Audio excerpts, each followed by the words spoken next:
and welcome back to the Make Romance Great podcast. My name is Paulina and I'm joined by my wonderful friend and co-host Monica. That's me. And today we would like to talk about the realism of romance.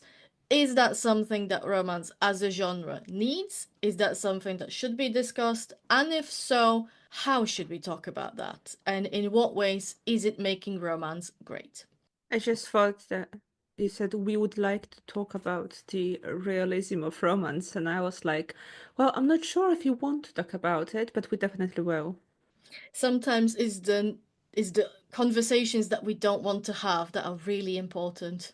Absolutely. The world must hear them. The world needs to know not only that romance can be realistic, but how to make it realistic, and is realistic the actual word that we should be using? Because one of the big thoughts that I had was whether romance should be realistic or convincing. Yes, these are two different things. Mm, Realistic or convincing. Can be both, can be neither. mm. And also you said like that, well, that the romance can be realistic, etc., etc. I hate this phrase. I need to stop using it. But what is important is, does romance needs to be realistic? That's one of the questions that we'll be trying to answer, or at least we'll elaborate a little bit more about it in this Absolutely. episode. So, as you started, the realistic versus convincing. For me, realistic romance versus convincing romance, these are, when I think about it, I think about two very different things. Mm, I agree. So for me, convincing romance is if I believe in the relationship that we read about, and realistic would be more about, can these things happen? So I can Exactly. be convinced that the two of them fell in love and they decided to start a relationship. But the setting and all of the plot altogether can be completely unrealistic. And I'm not even talking about the fact that it can happen in non-existent fairyland, or I don't know, that the significant other is a werewolf or a magician or something. Yeah, there's something to be said about the fact that the moment people start talking about a realistic romance, almost by default, we're excluding anything paranormal, anything with non-human participants, anything fantasy or sci-fi, because that wouldn't happen in the real world, in real life, even though in the same breath, a lot of people will read a sci-fi or fantasy novel and go, "Oh yeah, that's pretty realistic," when what they actually mean is, "That's very convincing. I believe that this world could exist because it makes sense. It has legs and arms and makes coherent sense." And also that the heroes, in particular sci-fi or fantasy novels, are behaving, first, relatable. Second, we can actually believe that in the described circumstances, they would behave in this or that manner. And I would apply the same thing in for the romance, absolutely. Yeah, 100%. And that's why my mind started going, well, no, what we actually mean to talk about is romance being convincing. Because yes, it's convincing on the plane of these two or more characters and their relationship being presented in a way that I, as a reader, I buy that. And I go, yeah, I see it. It happened. To me, it's real, but also it's acting in accordance with the world as it's presented, whether that's the real world or a made up one, and everything, how the characters act within the context of the world that they are in, also makes sense. I agree. I would also add a little bit more to the realism, actually, Mm. because this is one of the things that romance is being either praised or criticized for. Because Sometimes excessively so. yes, and sometimes excessively so, but I have the impression that sometimes it's being criticized or justified whenever it's convenient for the critics and for the readers. And actually, to be honest, this is a little bit of the introduction to the conversation we had just before the recording of this episode about the dark romance. Sometimes I think that in justifying romance, some of the readers go a little bit too far. Mm-hmm. Because on one hand, we will have the critics saying, well, these things don't happen in real life, and let's just wink to one of our previous episodes about the tropes. Because things like fake datings, come on, these things don't really happen. Not as often as they would try Not and as make you believe. Absolutely. Things as, oh, we got into hotel and they had And there's only only one one bed. bed. It's like, oh, come on. I know it's sexy, but it The don't entire happen. hospitality industry is screaming Abs- and going, this does not happen. That would be perfect idea for the business. Let's just get some money, Paulina, and we will open a hotel and we will call it only one bed hotel. Stonks, money, money, money flowing. Stonks, absolute stonks. I'm literally gonna grab my partner with his 20 years in hospitality experience and be like, Sweet. you need to make it happen. I know you Sweet. don't understand why this needs to happen, but it needs to But happen. it needs to happen. Believe us. Imagine the girlies queuing outside, being like, just one night in the just one bed, please. Tea and cake or death. My God. But Yeah, we're out of cake. So my choice is all death. literally, that is the only Really? choice. It's all death. All death. Yes. Anyways, as we as I said, all of the tropes they are not very realistic. At least the ones that we talk about that how it starts or how they get to have sex, which would Yeah, be, as we said, only one bed or fake dating or enemies to lovers. These things rarely happen, very, very rarely. But yeah, so the critics would be like, oh, it doesn't happen. But like, pretty much not only romance readers, but all the readers in general would be like, duh, we know it. This is not why we read books, and it doesn't matter fantasy or something else. It just we know this. But on the other hand, I think this type of justification that we know it's a fantasy may go a little bit so far. it can So, do. But I mean, it's not yeah, necessarily just that this can go too far, because it's rooted in the fact that romance as a genre is meant for entertainment, yes, not there for any other purpose. It is for entertainment, whether you choose to make your entertainment escapist or not. That's on you as a reader. But let's face it, a realistic romance, especially right now in the year of our Lord 2025, is we met on Tinder, we went on a couple of dates, it was going fine, so now we're together, and not many couples are going through these major dramas that you read about in romance. But that doesn't make for an exciting book. The exciting book is probably one that has a couple of these tropes and you just run along with it because you suspend your disbelief for those couple of minutes whilst you read the chapter or for the couple of hours that it takes you to get through the whole book. yes.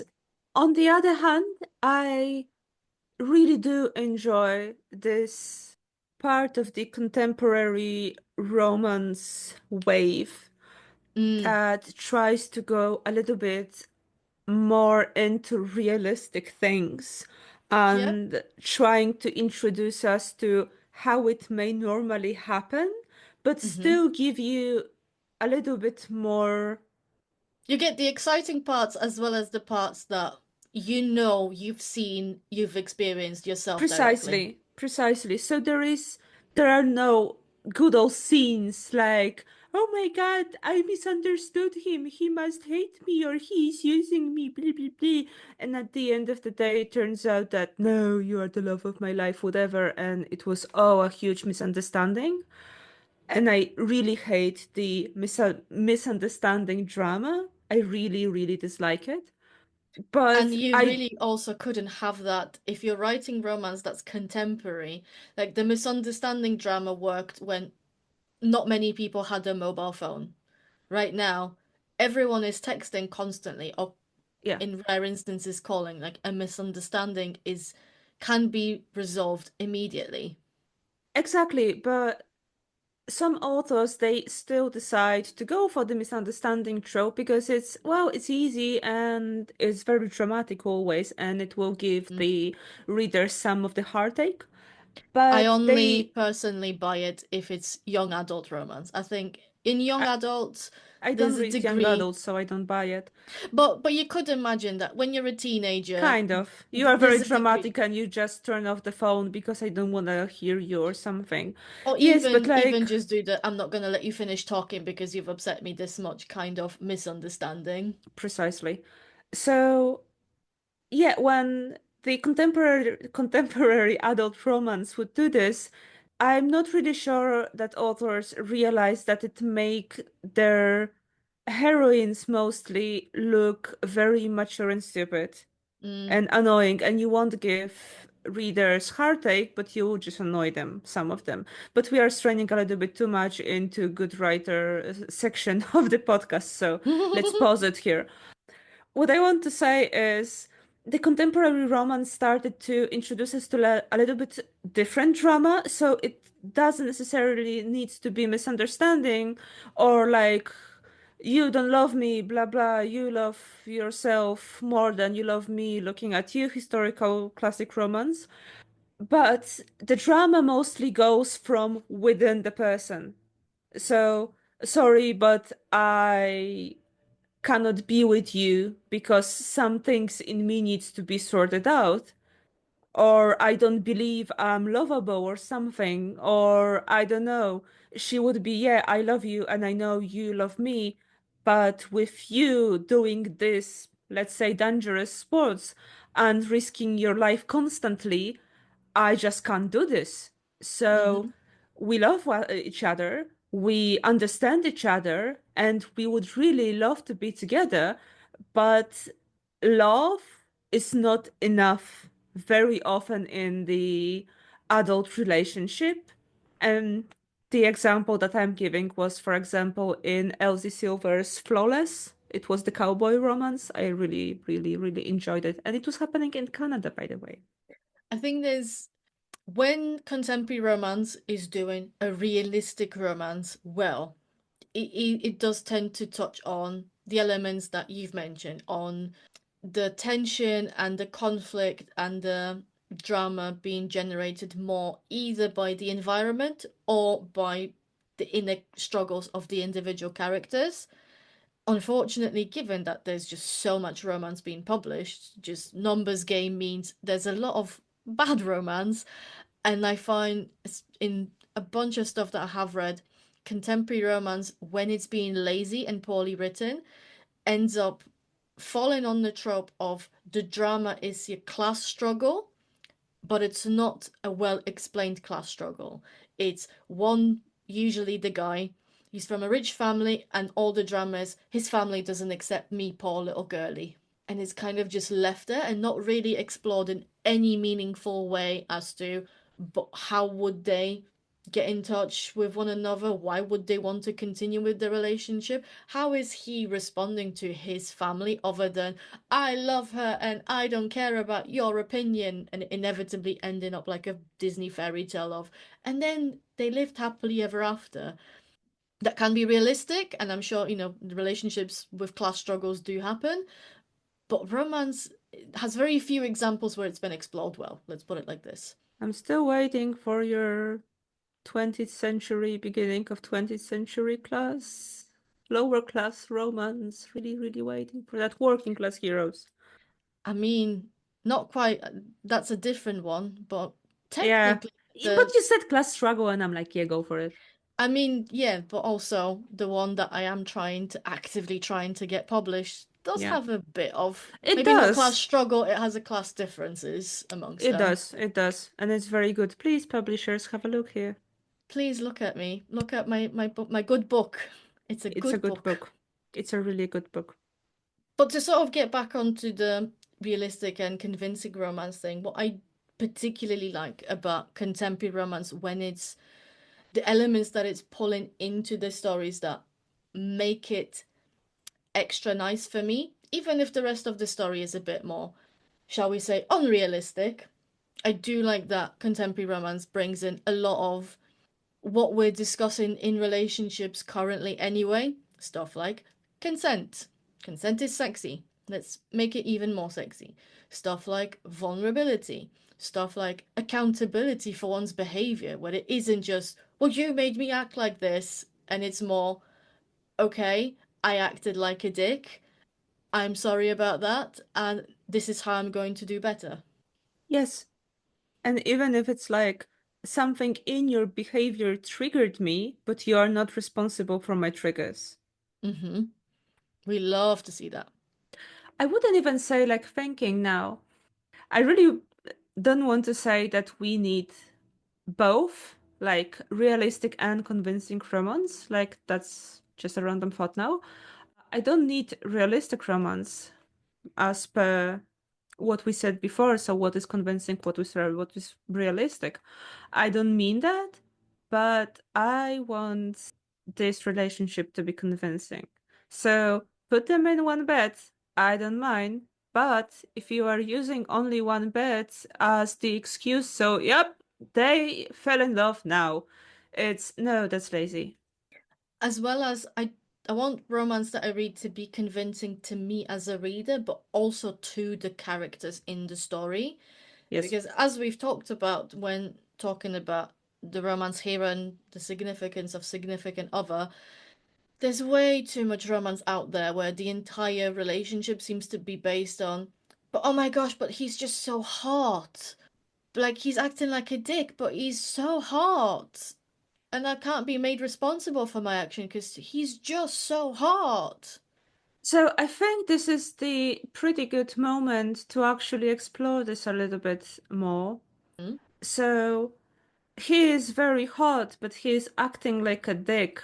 This is one of the very often heard critiques of romance. So I'm not only saying about it being lazily and badly written, but some behavior is sexy slash acceptable slash desirable because the main character is, well, sexy and good looking and have muscles and is ripped and whatever else. Yes, of course, we will have some degree of suspension of disbelief, obviously, but is it convincing that we would go for someone that is horrible to us only because he is good looking? Yeah, I mean, it's only barely realistic. It's realistic in the sense that there's plenty of very attractive people out there who are acting like dicks. That is realistic in and of itself. Realistic But as fuck. the thing is, in a lot of cases, some of the behaviors that you see romance heroes especially do, had this happen in real life, even if they were attractive, that would probably end up with HR. And certainly if they're not attractive, it is immediately going to HR. It's that meme. Yes. What I'm thinking now is when it is too much. So the two type of books, let's say, I'm thinking about now. Because Hmm. altogether, like, yes, we know that romance very often is not realistic. And yes, we know that some things we read in romance we do not want to happen in real life. And I'm absolutely in for it. Hmm. So let's have a look at, well, I don't know, the historical romance, and let's talk a little bit more about the Devil's Bride. That I You're was right. still not over it. Oh no, I'm over it, but this is very good example here It is a good because I example. don't want to bash the devil this time too much. That, well, I was annoyed while reading this book, like, but still, it was set in the 19th century, so it's far away from me and far away from the, well, our times. So it's okay if you like to read about the guy that is, well, very good looking and he's arrogant and he can be annoying sometimes. And he's taking everything as a yes, even though the heroine is saying no, but she likes it.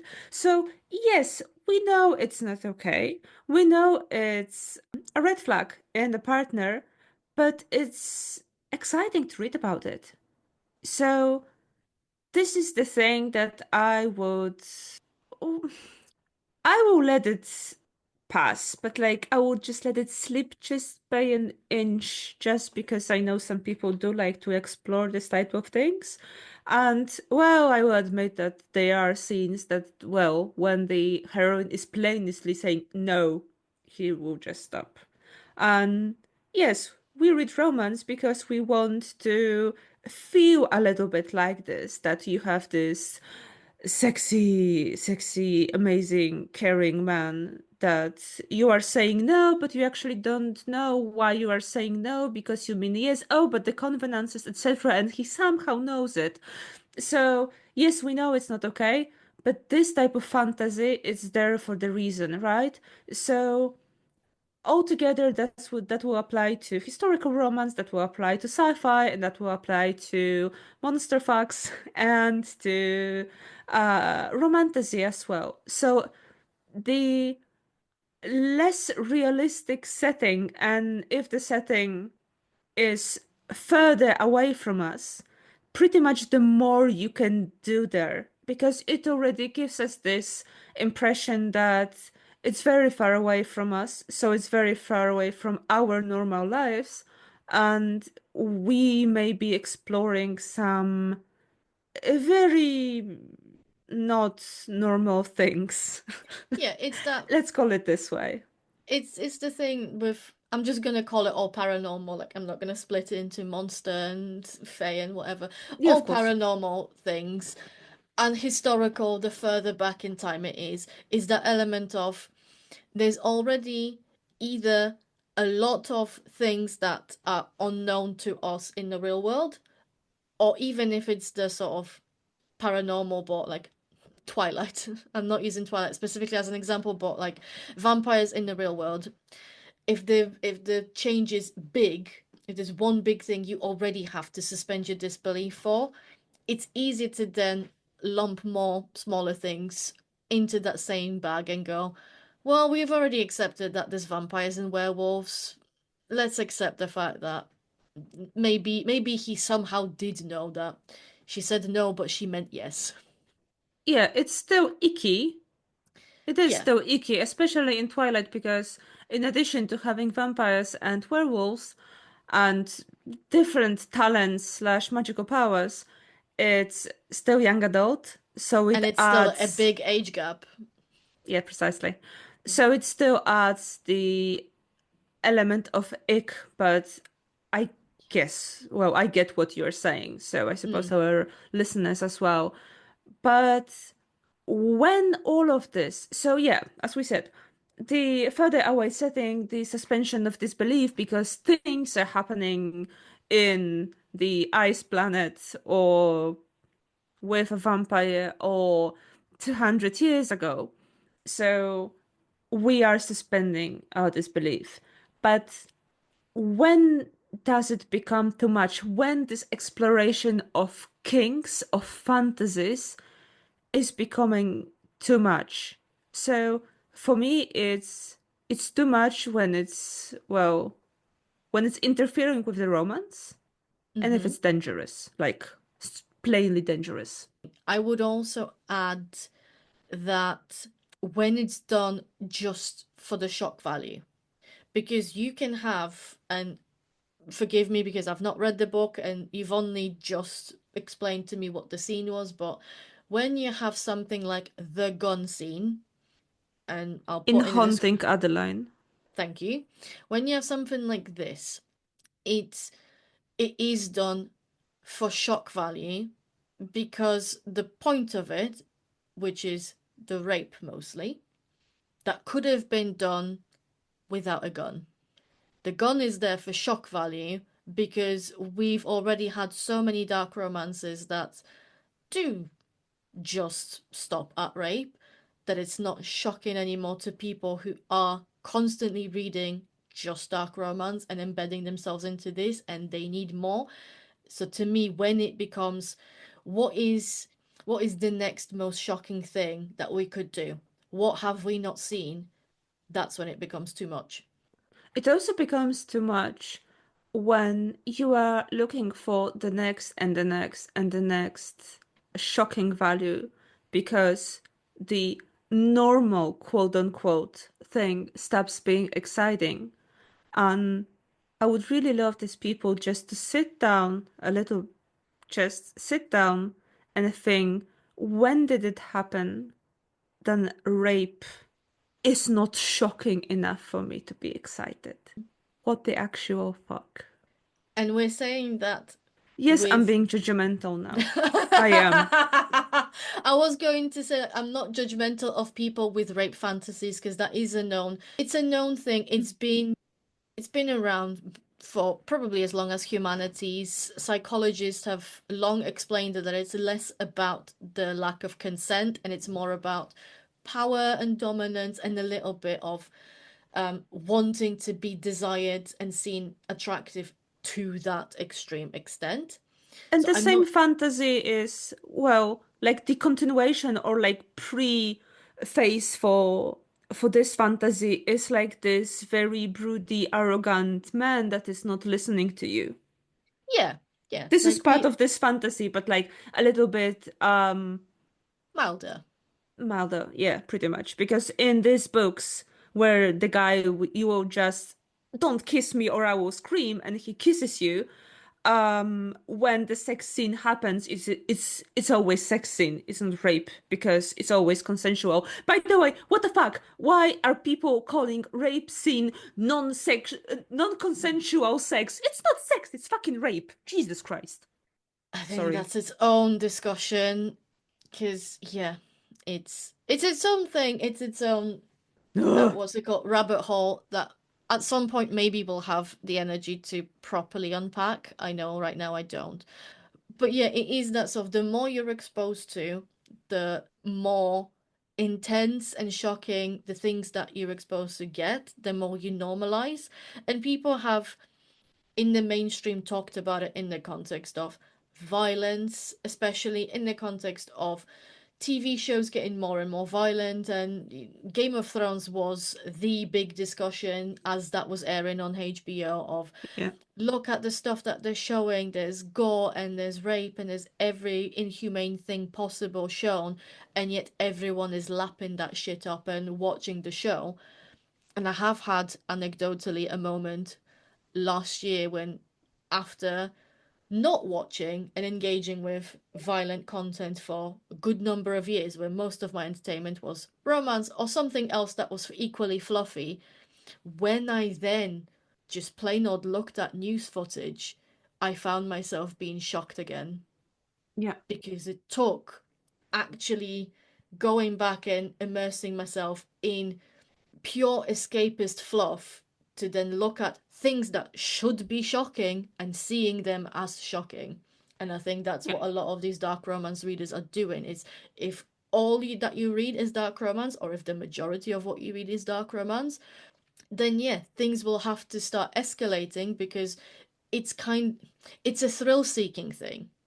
It's the same mechanism that people who go on roller coaster rides keep trying to find a bigger, a faster, a more extreme, a different roller coaster because they've already had the excitement of one, and going on it again doesn't generate the same thing because you have to have that element of the unknown for the roller coaster to give you the thrills. And it's the same with dark romance. I've already seen this. I've read something like this. I need more. I need something new.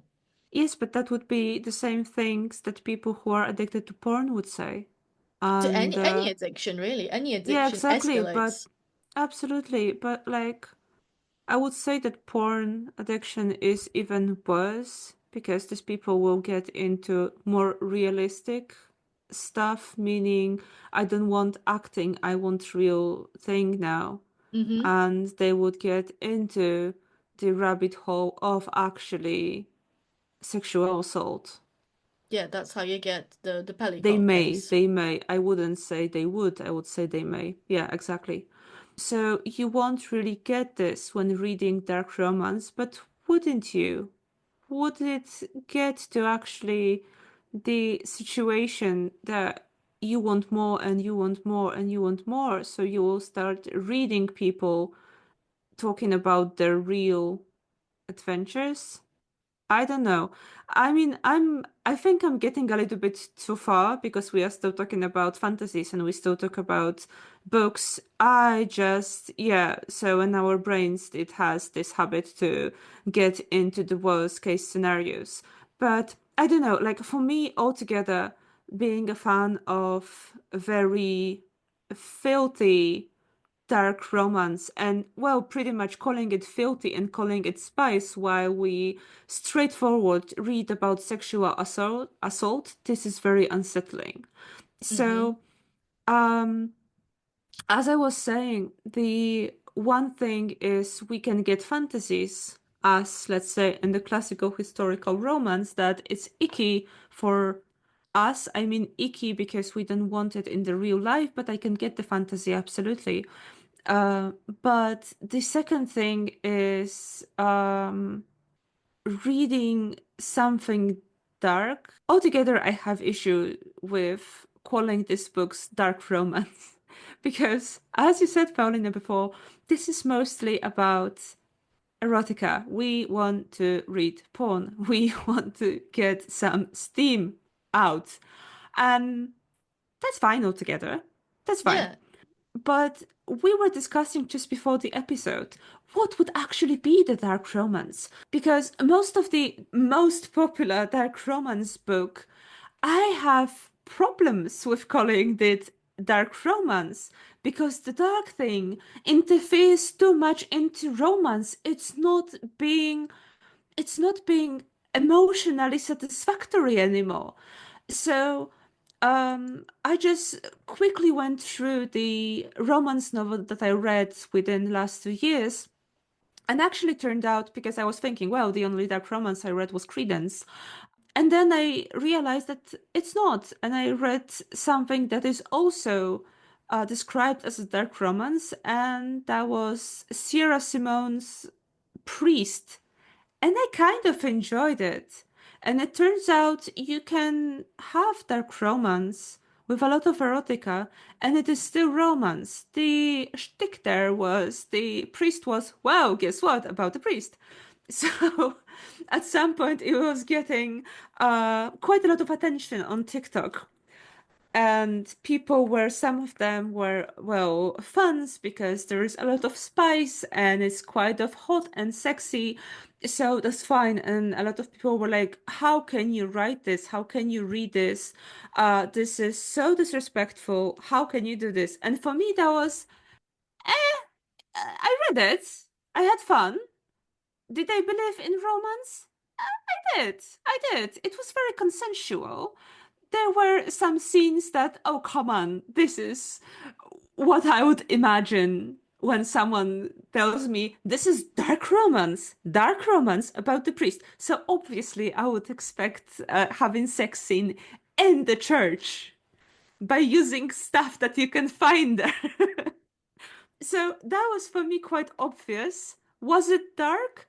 Well, probably, because it's just talking about some taboos and things that are very, very forbidden in the society. But it was still romantic because these people fell in love, and it was very consensual, and they were very respectful towards each other. So that was fine. However, I had huge issue with Credence. I'm not sure if I talked about this because I know I said I read it in our tropes episode, but I did think I didn't say what I thought about this. So, well, Penelope Douglas is a good writer. She can write. She can write, and she is convincing, and that was all right. But I didn't fell into the moral panic tone, like, oh my God, what are we reading and whatever. Was it dark? Yes. did it have age gap and well, we're close to sexual assault of a young girl who is 18, by the way, which is like fuck off.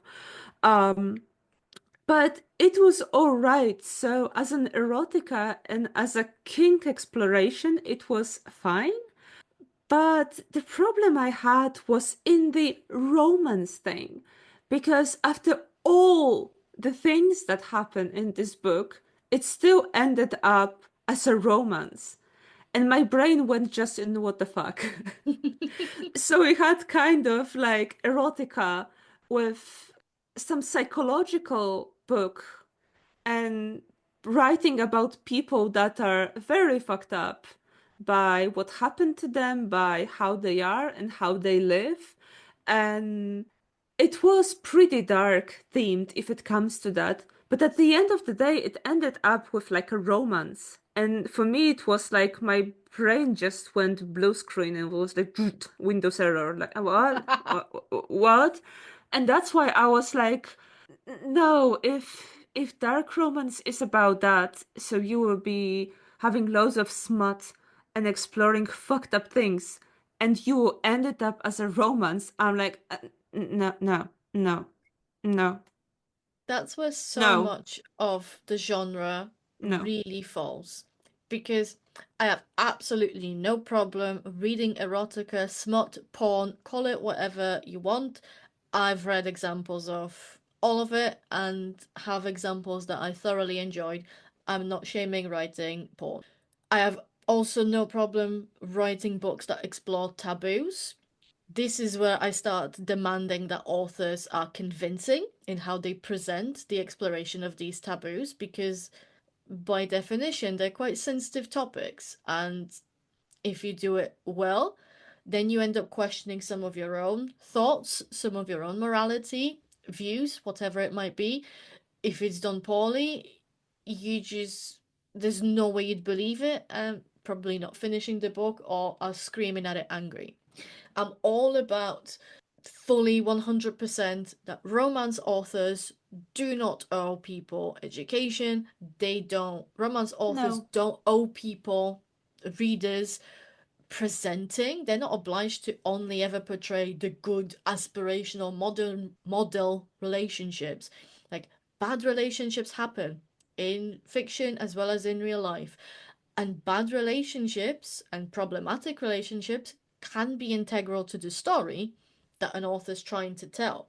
However, whilst I think dark romance, however, for dark romance to then end up being romance, by the definition that we've established at the start of the podcast, where it's a story exploring a romantic relationship, an emotional relationship of two or more people with a satisfactory emotional ending for the reader. I think there comes a point where the darkness and the shocking value has to ease to make more room for the emotional connection of the characters. And oftentimes that is not happening. Oftentimes, dark romance is just a new label for erotica that explores all kinds of stuff that's not the norm, that's not the mainstream, and it kind of just ends there and tries to shove a happy ending of some sort at the end of it. Which also, not trying to say that an erotica or porn can't have a happy ending, pun intended. However, the nudge nudge wink wink happy ending in porn makes sense, but the and now we're getting married less so. I'm exaggerating for comedic effect, but that is kind of the emotional trajectory that some of these dark romances are trying to go. They're trying to go from look, atrocities, let's shag, and wedding bells. I feel very attacked. Why? Was it I'm not was attacking it about you. monster facts? Look, No. atrocities. That's fuck. No, Monster Fox look, that's big. Let's fuck. Look, that's not human. Let's fit it inside. Will it fit? Oh wow. I think yeah, I mean Yeah, I that's mean, its like own. having erotica and have a lot of smut can still end up in let's Good go and romance. have a good romance and let's go and get married because you're already covered in white. But let's make this consensual. Sorry, I had to. No, I absolutely love it. I'm I, very funny. I hope my boyfriend's playing D&D right now, and I hope that he can hear me cackle. Oh, oh, where were we? Oh yes, covered in white. Covered in white. But as you said, and as we said many times before, romance writers do not owe anyone any education, Mm-mm. as well as I would say any writer besides kind of young adult and mid-grade and child books authors, they Mm-hmm. do owe education, but this is part of the genres. So talking about adult things, um, we do not owe anyone any education. I mean, we as the podcaster, we kind of do because that's that's the whole purpose of the podcast. But we're But only educating you on how to make romance great, not oh, anything else. absolutely nothing else, nothing else. We are not we are not experts on relationships only because we are in ones. Yeah, anyways, so I said we writers do not owe anyone education. But some of the things that you are exploring, so you're exploring your fantasies and you're exploring your king, that's fine.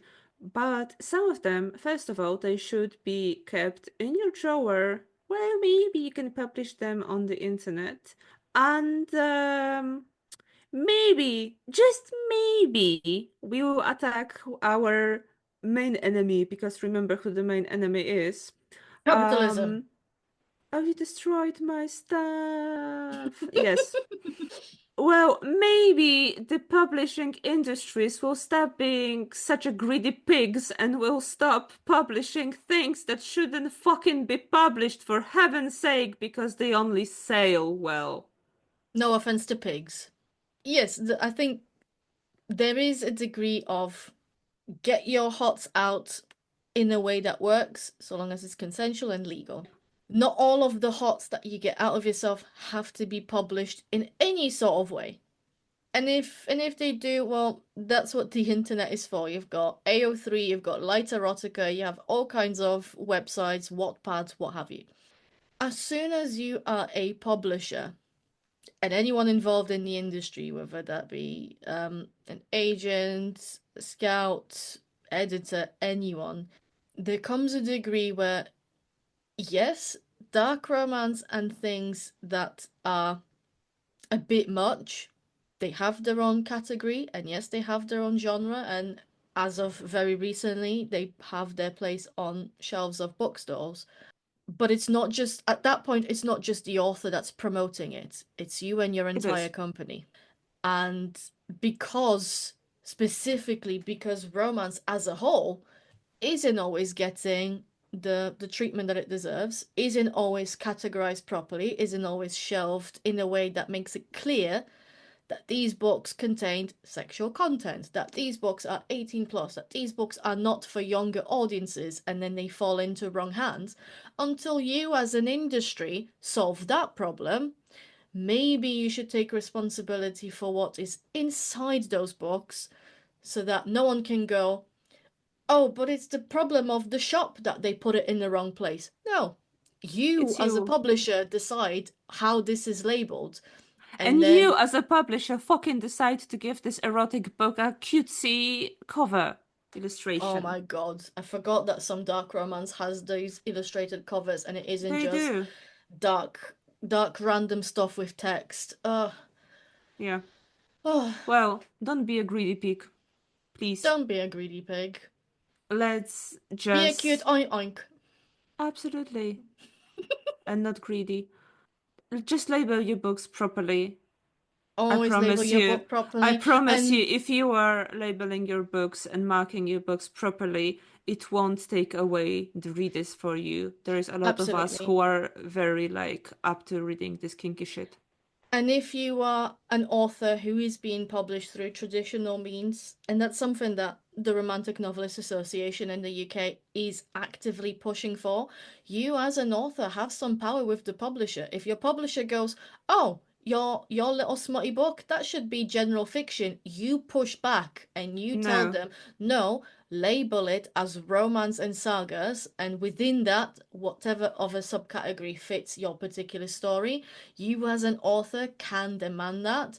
And even if they then go off and go against that, you as an author have your own platform, whether that's authors' meetings, whether that's social media. You can go off and correct that and say, if you see my books in shops, please remember that they should be under this category because of this, that, and the other. precisely. That is how you avoid the whole panic of, oh my gosh, kids are reading stuff that's too old for them. Well, maybe Guess whose if it was fault is labeled that? Not Not the kids, not the writers, the and shops, not and and not mainly the really parents, publishers, and and definitely not the not parents. parents. No, No, no. But we again strained a little bit from it is the realism interesting into bashing the capitalism as we properly should. this, but also it's interesting how this entire episode started off with just discussing the realistic versus convincing and ended up on the but when is it too much quote unquote realistic and when is the label of we're just exploring our darker fantasies. Just a load of bullshit to cover up the fact that some of the things in your head maybe shouldn't have been published. Maybe They that may is a bit stay much. in your head, or at least in your drawer. Thank you very much. So at the end of the day, we are not stupid. We realize that stuff like one beds and fake dating, they don't really happen. We know that the horrible things in the dark romance happen, and it's definitely not romance. And we shouldn't romanticize horrible things that do happen in the real world and just try to wrap it in a pretty romantic dressing. So this is disgusting. So, in order to make romance great, maybe let's not publish everything that's out there. That's such a This is terrible. No, this is the very good outcome. I very much like the good um and like one sentence, a little bit awkward, but like very well very well drafted outcome of this episode. And you are taking my role this time because you were just having one I will. because I didn't answer any obvious question today. Captain Obvious to the rescue. Absolutely. Captain Thank Obvious you. has Thank you taken for over taking my this body. role. Yes. It's fine. I think that's all we wanted to share with you. So don't worry about realism of your romance setting because we are not stupid and that's fine. Um, just think about the realism of your relationship and their behavior, well, the main character's behavior, and you'll be grand. So thank you for listening of this episode.